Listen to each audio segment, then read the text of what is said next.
하루의 시간 중에서 빛을 가장 촬영하기 어려운 시간이 할까요? 아니면 촬영하기 좀 우리 여행 가면 가장 많은 시간을 보내는데도 불구하고 사진적으로 완성도가 좀 낮은 시간대가 바로 한낮이 아닌가 생각됩니다.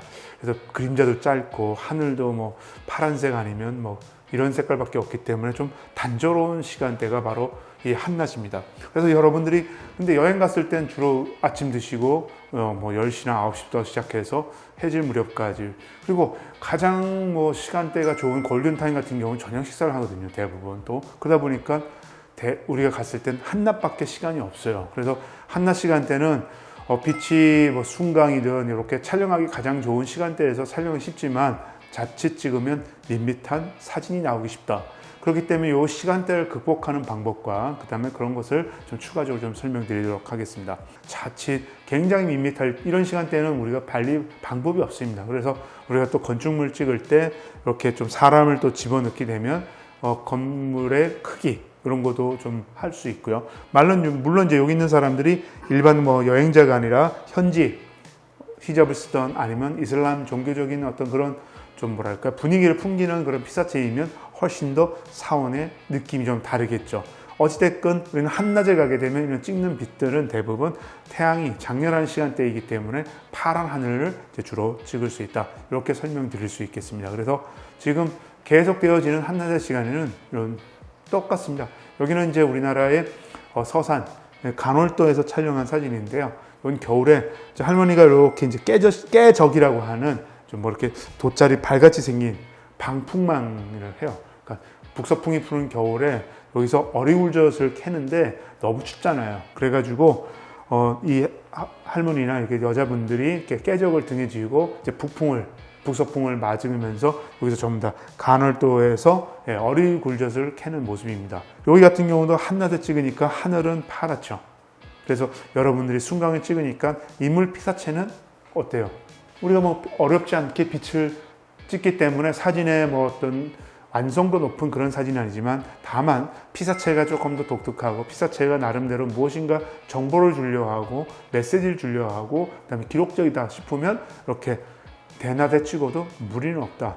그러나 그림자나 어떤 빛의 입체감 이런 것들이 좀 맞지 않기 때문에 한낮에 찍으면 사진의 완성도는 조금 부족하지 않을까 그런 생각도 듭니다. 그래서 여러분들께서는 이 대낮의 시간대는 어떻게 극복할 것인가, 이게 아마 한낮의 고민이겠죠. 자, 여기는 타시켄트인데요. 이것도 똑같은 이슬람 사원입니다. 양쪽에 햇빛을 받아가지고 사원의 지붕이 녹색이 빛나죠. 뒤에는 파란 하늘, 그리고 구름. 이것도 규모가 얼마나 큰지 몰라도 제가 그냥 사람 하나 조그맣게 넣음으로써 여기가 이슬람 사원이고 좀 규모가 어느 정도 크다. 이런 것만 짐작할 수 있고 어떤 뭐 색채가 조금 다르니까 조금 뭐 이슬람 사원인가 이런 어떤 느낌도 가질 수 있다고 생각됩니다. 그래서 여러분들께서는 이 한낮엔 어떻게 빛을 공략하고 한낮의 시간대를 공략하느냐, 그것을 어떻게 카메라 잘 포착하느냐는 고민이 많습니다. 저도 마찬가지로 여행을 가면 한낮에 제일 먼저 많이 여행을 하기 때문에 카메라에 포착하는 그 시간대가 뭐 빛의 완성도로 따진다면 높은 시간대가 아니기 때문에 여러분들이 많이 고민할 거 충분히 이해합니다. 언덕 위에서 찍었지만 마을은 흰색과 파란색, 마치 그리스의 산토리니나 미코노스를 꼭 연상케 하는 그런 도시풍이 보여집니다. 자, 대낮에 제가 언덕배기 이렇게 올라갔는데 나무 그늘 아래서 누구예요? 남자 여자가 데이트하고 있습니다. 그래서 오른쪽에 여자가 희밋하게 보이지만 머리에 히잡을 쓰고 있고요. 남자하고 나누고 있고 고양이가 한가롭게 시간을 보내는 그런 장면들을 뭐랄까 한낮에 보면 빛도 세고요. 강하죠. 강선이 되게 강하다 보니까 여러분들께서 이런 게 피사체를 조금은 선택적으로 내가 무엇을 찍을까에 대한 고민, 그리고 이 강한 빛을 어떻게 극복해야 되는 고민, 그런 것을 하는 것이 좋습니다. 그래서 일단은 한낮의 빛은 어떻게 얼마나 강한가를 이제 제가 보여드리고 있는 겁니다. 여기도 보면 말 그림자가 말 크기보다 짧잖아요. 정오예요. 한 대낮. 그러다 보니까 빛도 되게 강렬하죠. 그러다 보니까 바닥에 비치는 반사도 하얗게 빛나게 되고 하늘에는 조금 파란색이 보이긴 하지만요. 자, 여기 사진은 카파도키아라고 해서 티르키에 있는 카파도키아. 전에도 한번 보여드렸지만 응해함 속에 저 집에 동굴을 파고 초기 기독교인들이 저기에서 종교활동을 했던 그런 곳이기도 합니다. 그래서 아마 카파도키아는 우리가 저는 지난번 시간에 나왔지만 기구를 타고 하늘에서 보는 것도 있지만 그 다음에 초기 기독교의 교회도 있고요, 집도 있고요, 호텔도 있어요. 저런 응해암을 파고난 그 동굴들을 탐험하는 그런 모습이 보여지는데, 여기는 마침 또 튀르키예가 옛날에는 말 산지로서도 되게 유명했거든요. 그래서 이제 그런 모습을 담은 건데, 대낮이다 보니까 굉장히 일반적인 사진이죠. 이거를 잘 찍었다 못 찍었다 이런 것을 제가 여러분한테 보여드리는 게 아니라, 대낮에 찍으면 강선이 그만큼 강하기 때문에 그림자도 짧고 조금 더 입체적이고, 그 다음에 강선이 너무나 남중고도에서 내리쬐는 그 빛깔이 강하기 때문에 좀 하얀 색깔, 푸른색 이런 것들이 좀 돈다, 이런 이미지로 받아들이면 좋을 것 같습니다. 다음 사진은 이게 동유럽 슬로바키아에서 이제 지나가다가 한번 찍은 사진인데요, 카페테리아예요. 근데 여기도 마찬가지로 대낮에 찍어 보니까 건물이 조금 뭐 일반적인 유럽의 이제 그런 건물, 그다음에 우리 유럽 가시면 도촌 카페에서 많이 하잖아요. 그래서 대낮에도 사람이 앉아서 좀 한가롭게 커피 타임을 즐기고 친구들과 오손도손 이야기를 나누는 그런 풍경에 지나지 않는 그런 사진입니다. 아주 평범한 사진이에요. 이걸 보고 우리가 뭐 사진을 잘 찍었다, 제가 누누이 말씀드리지만 이태원도 사진 잘 찍는 건 아닙니다. 그래서 그 시간대에 가면 여러분도 그렇듯이 저 또한 마찬가지예요. 그럼 다만 이제 여기서 우리가 어떻게 시간대를 극복하려고 하는 그 자세를 우리는 지금 보는 건데, 한낮의 사진들은 이렇게 밋밋하고 강선이 세기 때문에 그림자가 만들어지는 그 길이도 짧기 때문에 입체감도 부족하고 명암도 조금 더 다소 부족한, 그게 바로 대낮의 사진입니다. 다만 대낮의 사진들은 광선이 좋기 때문에 피사체를 또렷하게, 우리가 순간 거의 뭐 순간이 가깝잖아요. 그러니까 이미지들을 하나씩 피사체가 대해서 정확한 기록적인 사진을 찍을 때는 좋다, 그렇게 좀 설명해 드릴 수 있겠네요. 모스크바에 있는 바실리카 사원을 그대로 했던 피해 사원입니다. 그래서 이 피해 사원의 햇빛을 정면으로 받고 있고, 그림자 크기도 보면 또 다시 여러분들은 한낮인지 아닌지를 어떻게 할까? 이제 먼저 그림자 크기를 보는 거예요. 좀 단순하죠, 빛이. 그러니까 이런 것도 건물을 하나만 찍으면, 그러니까 전체적으로 여기 상트페테르스부르크의 운하의 도시이기 때문에 운하를 집어넣고, 오른쪽에는 순감을 받아가지고 사람들의 얼굴들, 그 다음에 건물들, 그리고 가장 가운데는 이 사진의 주인공이 날 수 있는 피해 사원을 집어넣어서 상트페테르스부르크에 조금 더 대낮에 찍을 때는 그 빛을 대부분 좀 사실적이고 기록적인 사진을 찍을 때 많이 이용하게 됩니다. 그러면 여러분들 여기 보시면 저기 상트페테르스부르크 한번 가고 싶다. 좀 도시가 현대적인 모습, 그다음에 성당인데 좀 독특한 구조를 가지고 있구나, 이런 느낌을 할 때 상트페테르스부르크를 가게 되죠. 여기는 중국의 자금성이에요. 이것도 대낮이에요, 대낮. 그러니까 뭐 하늘은 뭐 파랗죠. 사람 엄청 많고. 그리고 자금성이, 우리는 사람들이 오해를 하는데 경복궁이 자금성을 본따서 만들었다, 천만의 말씀이에요. 건축 연대를 보면요, 경복궁이 자금성보다 먼저 만들어져요. 삼봉 정도전이 우리 조선 창업이 1392년인데요. 그때 한 1395년인가 경복궁 지어지고, 이거는 아마 1400년 초로 저는 기억하고 있는데, 어찌됐든 자금성이 경복궁보다는 좀 나중에 지어졌다. 그리고 생긴 거 보시면 정면에서 찍다 보니까 여기 기와 밑은 노출 맞추기가 되게 좀 어렵고, 이런 거 보면 기록적인 사진밖에 안 됐잖아요. 만약 이걸 뒤에서 찍게 되면 이게 자금성인지 아닌지 기록할 수가 없어요. 그래서 대낮에 찍을 때에 우리의 건축물 중에서 여기는 참 중요한 곳이다, 이런 것은 우리가 에펠탑을 갔다, 그럼 어떻게 돼요? 순간으로 찍어야 되죠. 대낮에 찍어야 돼요. 그건 기록이니까. 마찬가지로 자금성도요.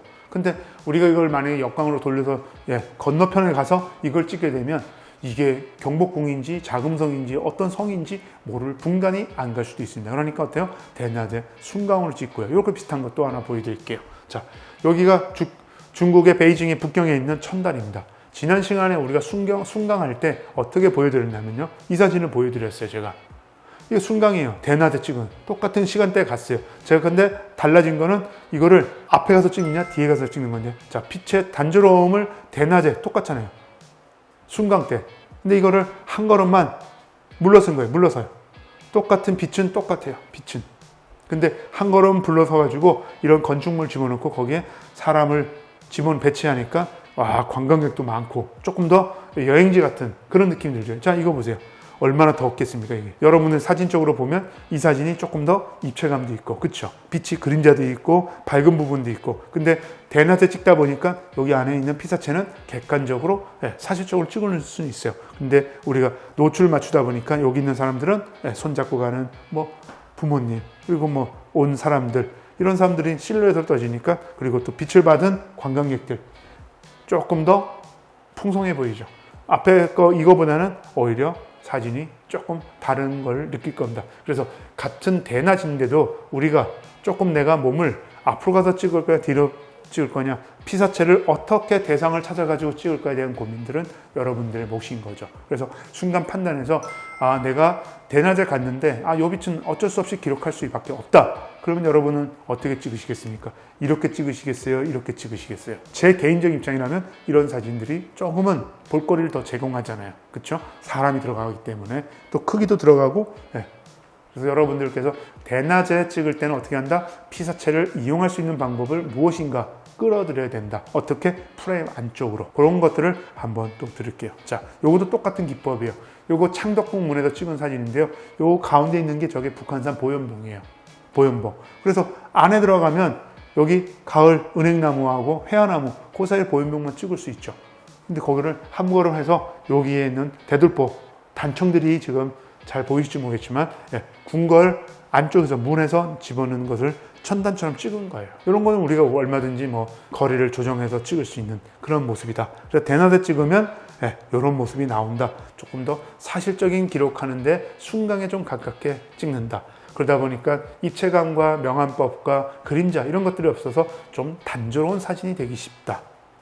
자, 이것도 마찬가지로 대낮에 찍은 사진인데 다행스러운 건 여기에 있는 방갈로가 물에 비쳤어요. 미얀마 인내 호수에서 촬영한 사진인데요. 여기에 비치니까 얼룩달룩하고 뭐 방갈로에 있는, 그러니까 조금은 뭔가 눈길을 사로잡죠. 그 가운데 여기 미얀마에 있는 사람이 배를 돌리는 뱃사공이 이 모습이 들어가니까 한낮의 분위기가 조금은 나았죠. 그래서 피사체를 이 안쪽으로 이 프레임 안에 어떻게 끌어와 가지고 우리 대낮의 빛을 극복하느냐, 그런 것들은 계속 고민하는 그런 사진들이에요. 그래서 한번 보시고 내가 미얀마 인내 호수를 갔다, 아니면 내가 북경 베이징에 어떤 천단을 갔다, 우리가 지금 계속 보여드리잖아요.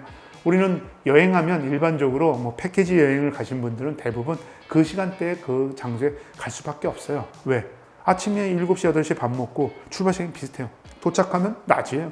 그러다 보니까 사진들이 이렇게 되면 그거 이제 기억하셔서 이태원이가 했던 말, 한낮의 빛은 어떻게 극복할 것인가, 기록적인 사진을 찍는 데는 조금 더 유리하겠다.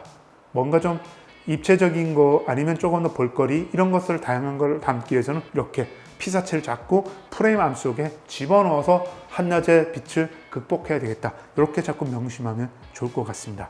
자, 여기는 티베트 라사예요. 어마어마하죠.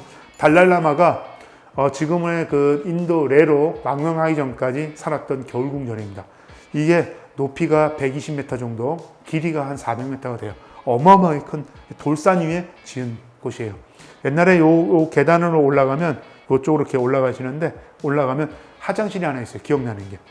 지금은 입장객이 하루에 몇천 명으로 딱 제한되어 있어요. 그 초창기에 갔을 때는 뭐 입장객 뭐 상관이 없었어요. 근데 화장실을 갔는데 화장실이 너무나 깊어요. 한 30m 되는 것 같아요. 돌 하나 던지면 나중에 한참 돼서 떨어지는 그런 소리 들었던, 뭐 빠지면 그냥 뭐 비명 행사하는 그런 기억이 나는 곳인데, 어쨌든 여기 티베트의 라사는 하얀색은 포탈라궁이, 하얀색은 일반 학생들이 머무는 주거의 공간이고요. 빨간색은 홍궁이라 해서 부처님들을 모신 그런 공간들이에요. 그래서 여기는 어떻게 보면 하나의 불교 대학과 하나의 사원, 소위 말해서 절이 같이 있는 것이 티베트의 포탈라궁입니다. 이거 세계 문화유산이에요. 17세기에 지어진 궁입니다. 3,500m에 17세기에 이런 궁 짓고 살았어요. 송첸캄프가 티베트를 통일하고 나서부터 굉장히 이제 발전하기 시작되는데 어마어마한 재산들이죠. 근데 이게 우리가 알고 있는 주운내 때 여기가 홍위병이 쳐들어오게 됐고, 그래서 여기 이제 달라이라마가 도저히 살 수 없어서 어떻게 해요?